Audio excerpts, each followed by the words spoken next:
What, what if I told you one day robots will be our companions? Sounds a little bit strange, yes?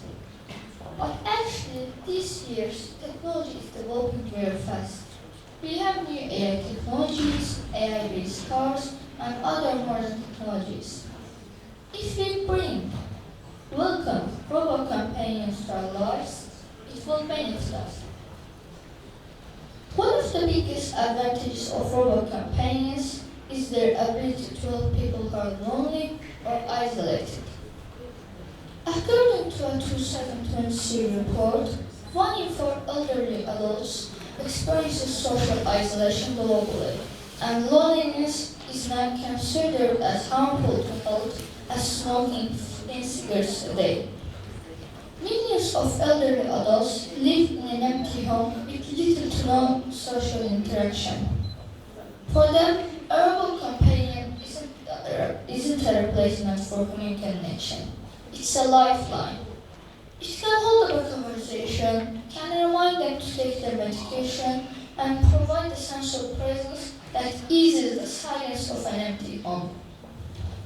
Robot companions also offer incredible benefits for children, especially those with development challenges. Children with autism spectrum disorder, for example, often find it easier to interact with robot companions than human therapists.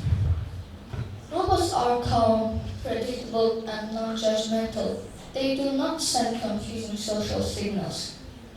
Research shows that children with ASD were 3 times more likely to make an eye contact and initiate conversation when talking to a robot companion than human therapists.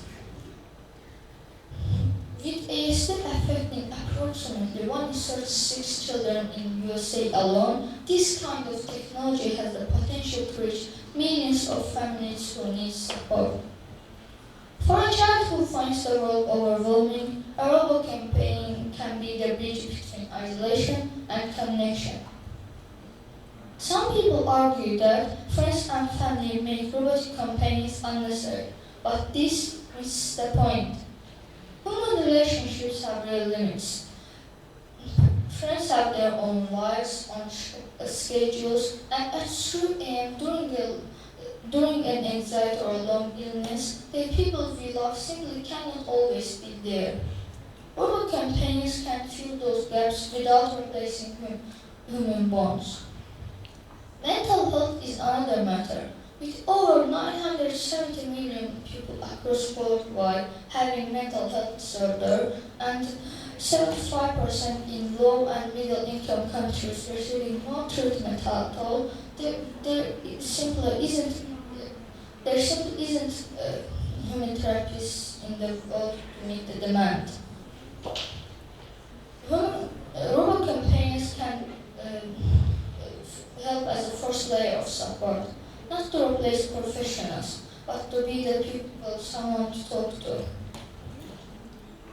Some people say that robot companions could pull people away from real human connection. That's a fair worry developers and policymakers must address.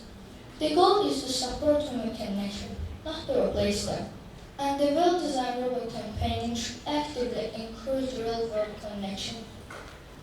The outcome depends on how wisely we use it. Ultimately, robot companions isn't about replacing our humanity. It's about extending care to those who need it the most. Thank you for your attention.